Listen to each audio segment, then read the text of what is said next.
Dos, tres. Les saludamos desde la Universidad de Puerto Rico, la doctora Beatriz Rivera Cruz y esta servidora, la doctora Silvia López Palau. Hoy vamos a trabajar la introducción a la charla sobre sustentabilidad, buen vivir y vida holística que está acompañando este video.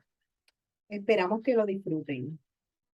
Sobre sustentabilidad, buen vivir y vida holística, tenemos que decir que de todas las teorías científicas del universo que emergieron del siglo XX, la más relevante y útil al ser humano es la que dice que todo el universo está interconectado y en coherencia, implicando orden, estructura, armonía y alineación con y entre sistemas, ya sean átomos, organismos vivos, grupos sociales, planetas o galaxias.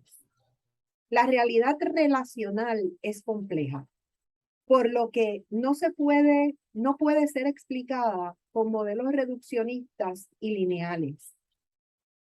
Esto supone un concepto holístico de la realidad en la que el ser humano está totalmente interconectado a nivel energético y ejerce un papel clave en la manifestación de la realidad y por ende de la sustentabilidad.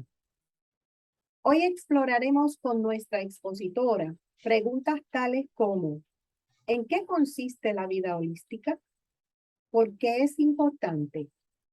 ¿Las empresas y los empresarios pueden operar de forma holística?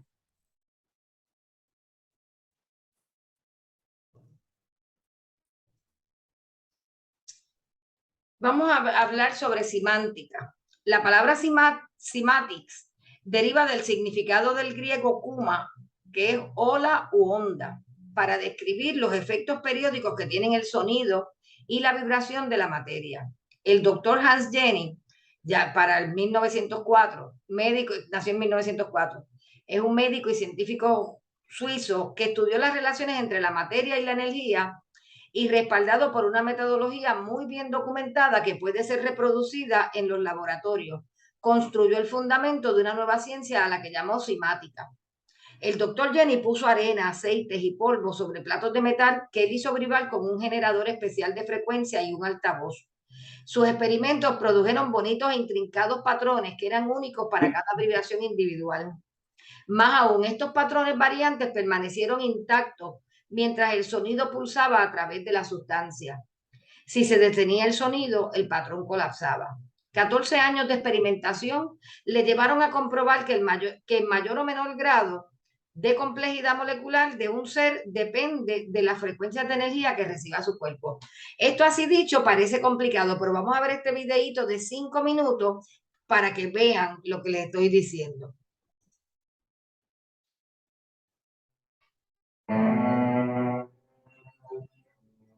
El célebre escritor alemán Wolfgang von Goethe dijo: la onda es el fenómeno primordial que dio origen al mundo. La simática es el estudio del sonido visible.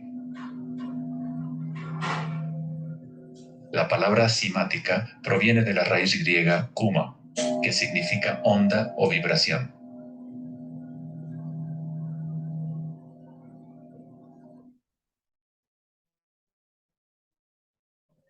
Uno de los primeros científicos occidentales que estudió con seriedad el fenómeno de las ondas fue Ernst Chladni, un músico y físico alemán que murió en el siglo XVIII. Chladni descubrió que cuando colocaba arena en placas de metal y luego hacía vibrar las placas con un arco de violín, la arena se organizaba en figuras con patrones.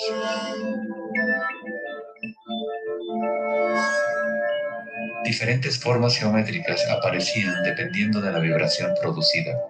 Chladni registró un catálogo completo de estas formas que se conocen como las figuras de Chladni. Muchos de estos patrones se pueden encontrar en todo el mundo de la naturaleza. Es el caso de las marcas distintivas de la tortuga o los patrones de manchas del leopardo.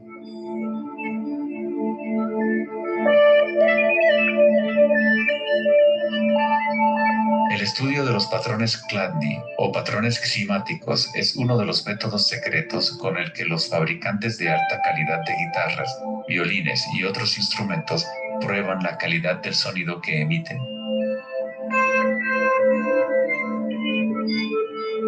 Hans Jenny expandió el trabajo de Chladni en los años 60 usando varios líquidos y amplificación electrónica para generar frecuencias de sonido, y así acuñó el término cimática. Si se envían ondas sinusoidales simples a través de un recipiente con agua, se pueden ver los patrones en el agua. Dependiendo de la frecuencia de la onda, aparecerán diferentes patrones de ondas.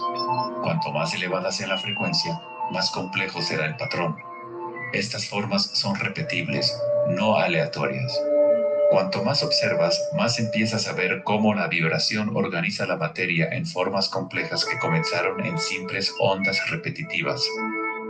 Esta vibración de agua tiene un patrón similar a un girasol.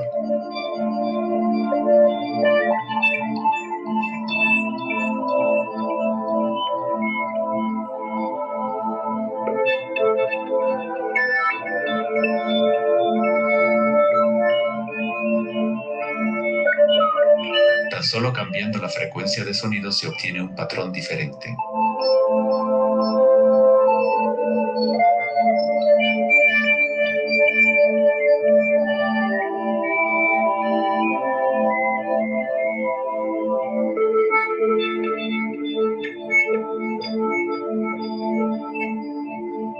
El agua es una sustancia muy misteriosa, es altamente impresionable. Es decir, puede recibir y retener la vibración.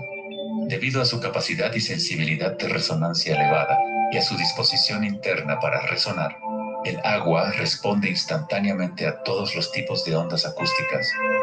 Agua y tierra vibrante constituyen la mayoría de la masa en las plantas y los animales. Es fácil observar cómo simples vibraciones en el agua pueden crear patrones reconocibles naturales, pero a medida que agregamos sólidos y aumentamos la amplitud, las cosas se ponen aún más interesantes.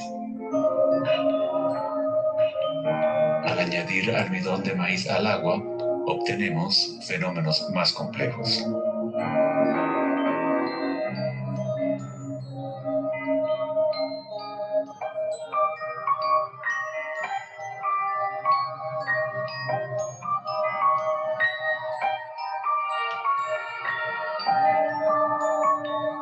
Tal vez, los principios de la vida en sí se pueden observar conforme las vibraciones mueven la burbuja de almidón de maíz en lo que parece ser un organismo en movimiento. El principio que anima el universo se describe en todas las grandes religiones usando las palabras que reflejan los conocimientos de ese momento en la historia. En el idioma de los incas, el imperio más grande de la América precolombina, la palabra para cuerpo humano es Alpacamasca, lo que significa literalmente tierra viviente. En la Cábala o misticismo judío hablan del nombre divino de Dios, el nombre impronunciable. No se puede pronunciar debido a que es una vibración que está en todas partes. Se trata de todas las palabras, toda la materia. Todo es la palabra sagrada. Bueno, y sigamos ahora con la física cuántica, que también tiene descubrimientos en esta misma dirección. Uno de los hallazgos más importantes de la ciencia física es la dualidad onda-partícula, que demostró que la luz y la materia pueden poseer propiedades de partícula tanto como propiedades ondulatorias. Los avances de la teoría cuántica permitieron aplicaciones en distintos ámbitos como la electrónica para hacer transistores, microprocesadores y componentes electrónicos. En la física de nuevos materiales como los semiconductores y los superconductores, y en la medicina, en la cirugía láser o en la exploración radiológica. La física cuántica espiritual postula que las energías vibratorias alteran nuestra realidad de forma positiva o negativa. Somos seres de energía invisible que vibra con la conexión de cada átomo de nuestro cuerpo para comunicarnos con nuestro universo, donde nuestros pensamientos, sentimientos y emociones nos dan equilibrio espiritual, energético y material para cumplir nuestras metas.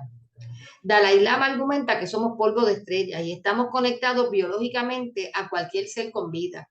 Somos seres de energía invisible que vibra, entidades unidas a su vez a todo lo que existe.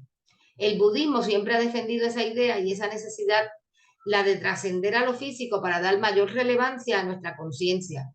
Al fin y al cabo, esa es la impronta psíquica la que da sentido y forma a la propia realidad.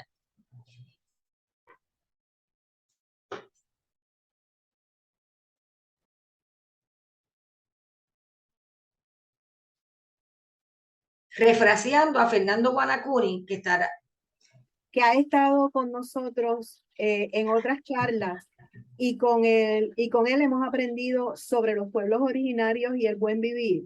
Él plantea que el vivir bien es vivir en armonía con los ciclos de la vida.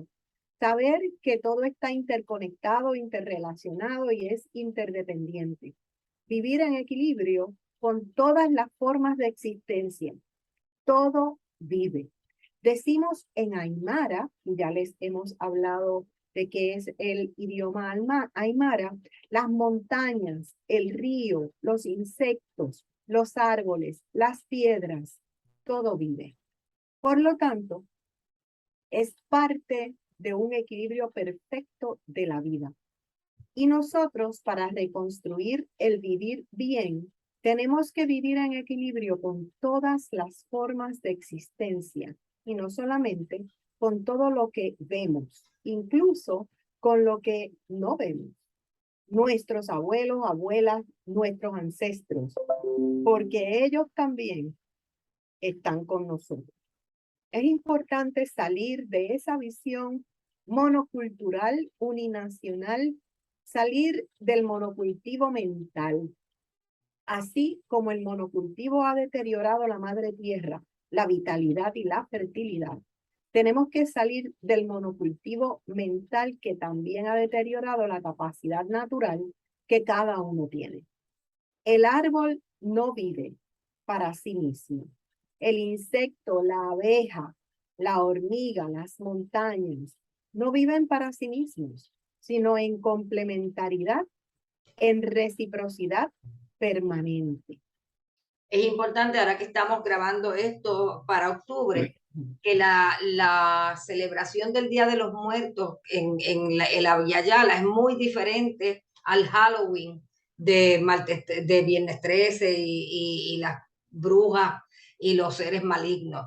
En el Día de los Muertos es el día en que se reciben otra vez a los familiares que han fallecido anteriormente y se habla con ellos y se baila y se canta y cenan y le ponen un plato en la mesa, etcétera, porque ellos entienden en su cosmovisión que esa espiritualidad hay esa comunicación.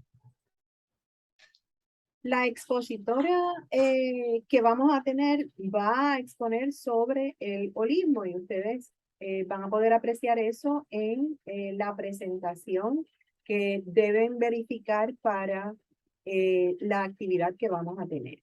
Y el holismo es el nombre general para todo lo holístico.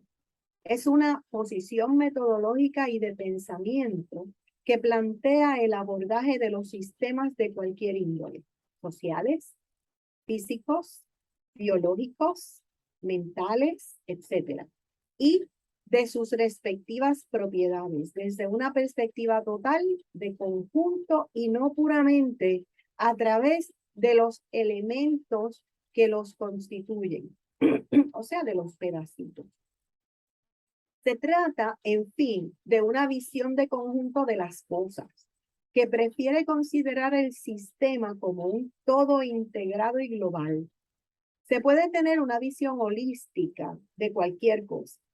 En términos estrictos, una visión holística sería aquella que contemple primero la totalidad del sistema o del problema, que sus partes integrantes. Esta visión puede arrojar una comprensión más cabal del conjunto y sin duda evita que lo perdamos de vista al concentrarnos en sus elementos. Vamos entonces a traer el concepto nuevamente de sustentabilidad, desarrollo sostenible, sostenibilidad y sustentabilidad. La sustentabilidad no se limita a cuidar de la naturaleza. Requiere también el fortalecimiento de la red social y sus integrantes, tanto en su quehacer personal como en el profesional y comunitario, de tal manera que propicie el bien común y la reproducción de la vida. Por ello, se requieren profesionales capaces de desarrollar y ejercer su mejor juicio profesional para resolver los problemas complejos con múltiples aristas y crear soluciones para esos problemas complejos. Las acciones que tomemos hoy tenemos que entender que influyen definitivamente en lo que vamos a tener mañana y muy probablemente en el mañana de los seres que ni siquiera conocemos o no han nacido.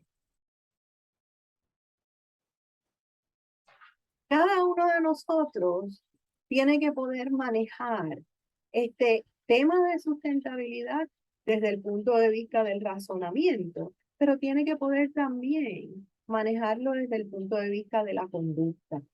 Y en ese sentido, vamos ahora a hablar de las competencias para la sustentabilidad. Las competencias claves para la sustentabilidad, según la UNESCO, son 8. Empieza con el pensamiento sistémico, de eso hablamos recientemente. Se refiere a la habilidad para reconocer y comprender las relaciones y los sistemas complejos y para lidiar con la incertidumbre. La segunda es la anticipación, que incluye la habilidad para comprender y evaluar escenarios futuros, crear visiones propias del futuro y aplicar el principio de precaución. Tercero es la normativa.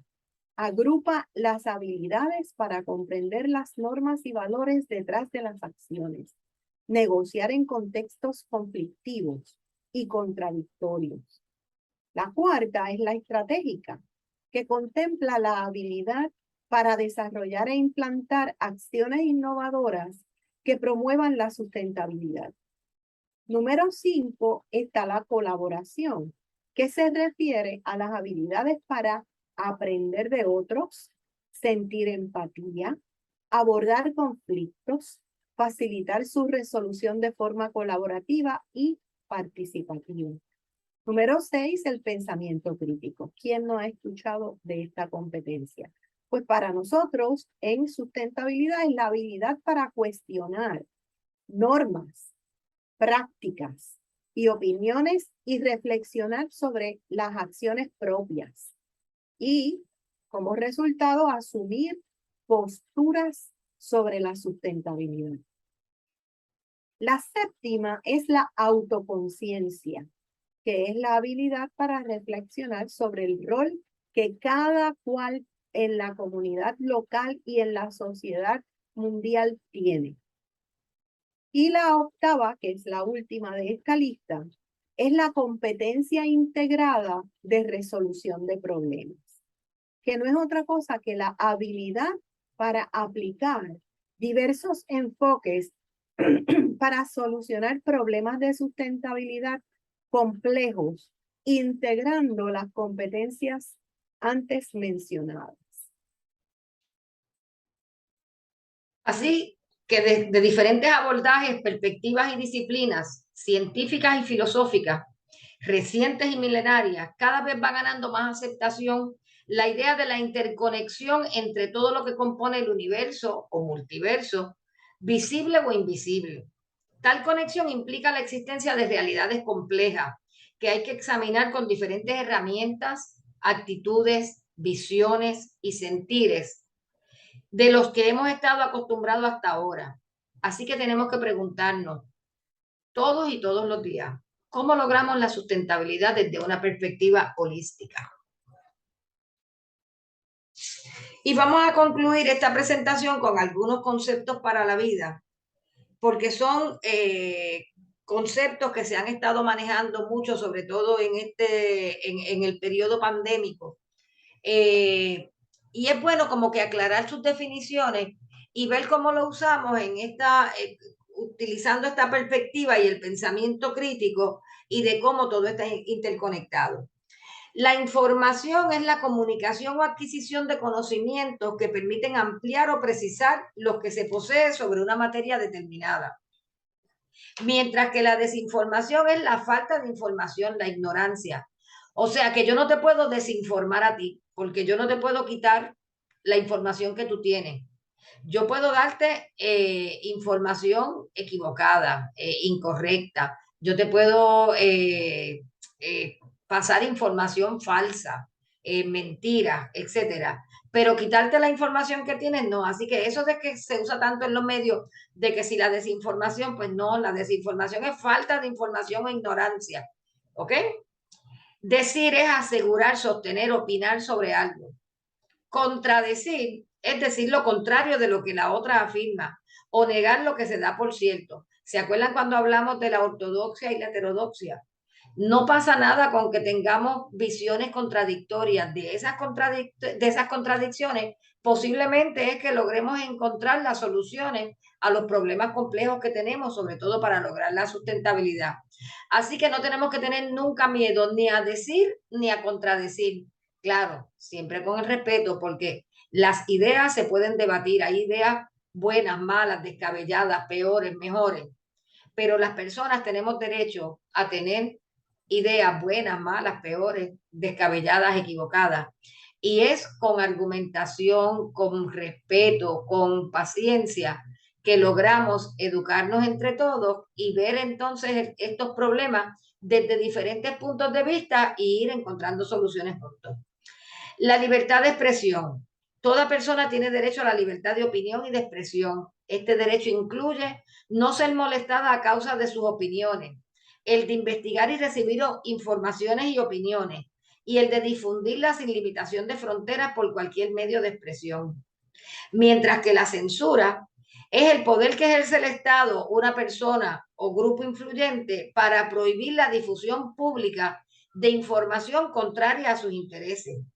En los países democráticos la censura está prohibida, es decir, los que están en el poder no tienen ninguna razón para evitar la difusión de cualquier información. Sin embargo, estamos viviendo en unos tiempos donde se ha instaurado la censura y ustedes lo ven con los fact-checkers, lo ven en Facebook, lo ven en YouTube, en las diferentes redes, que si tú publicas algo que no está de acuerdo con el discurso oficial, te censuran, te cierran la cuenta, te difaman, bueno, ha llegado a niveles de quitarle las cuentas de banco a ciertos negocios porque está ofreciendo una información que va en contra del discurso oficial.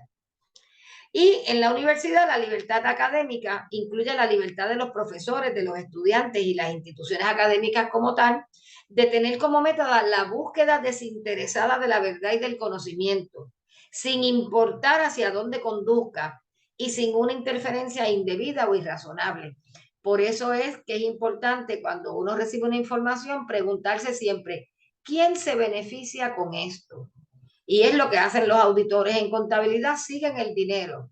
¿A dónde fue a parar este dinero? Y así es que se descubren los fraudes, así es que se descubren las mentiras. O sea, cuando alguien te dice, este producto es buenísimo, no es lo mismo que te lo diga el presidente de la corporación que lo produce a que te lo diga un consumidor que ha probado el producto por años y le ha servido muy satisfactoriamente el producto. Posiblemente tú confíes más en la opinión desinteresada de ese consumidor versus la opinión interesada del que produce el producto, ¿verdad? Porque él no te va a decir, no, mi producto es malísimo, no lo compres.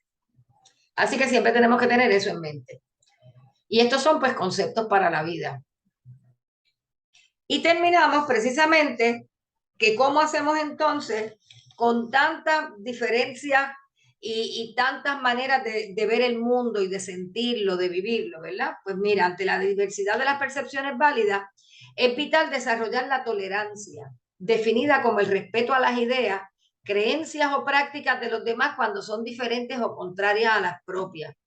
Es un principio fundamental de coexistencia pacífica y de la convivencia armoniosa en medio de la diversidad, del pluralismo y la interdependencia, respetando las diversas formas de vivir, pensar, imaginar, entender, percibir y sentir la realidad.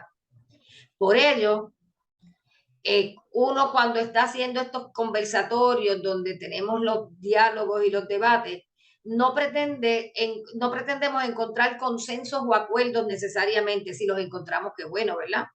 Lo que sí definitivamente pretendemos encontrar son mejores maneras de estar en desacuerdo, escuchando con la misma atención y respeto las voces que nos gustan como las que no nos gustan.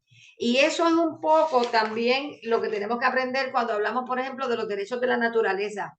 No es solo defender el derecho del osito panda o del oso polar o del leopardo, que son tan bonitos y sobre todo si te los ponen chiquitos, de los pingüinos. No, es que también tenemos que defender el derecho de las cucarachas, de las hormigas, de las avispas, de los alacranes, de un montón de animalitos y formas de vida que por nuestra manera de crianza los encontramos feos o inútiles. Yo me acuerdo de mi hermana fallecida que decía que había que matar a todos los tiburones. Y no, pues no es así, todos tienen derecho a estar, y no solo tienen derecho, tienen su función para mantener el equilibrio global. Así que una de las competencias más importantes para poder echar el mundo para adelante, el mundo que les ha tocado, que es muy caótico, ¿verdad? Pero hasta ahora lo mejor que se han inventado es estar vivos. Y para estar vivos estamos interconectados con un montón de personas y de formas de vida, ¿ok? Y tenemos que aprender a vivir en desacuerdo. ¿Cómo? Con tolerancia, respetando las diferentes ideas, creencias a práctica. Y la práctica de la tolerancia es la práctica de la competencia del pensamiento crítico, de entender que hay distintas visiones y de que nosotros podemos tener la nuestra y tomar posiciones. Así es que con esto finalizamos esta introducción a nuestra charla de la vida holística, buen vivir y sustentabilidad. Muchas gracias y que disfruten la charla. Hasta que nos encontremos nuevamente.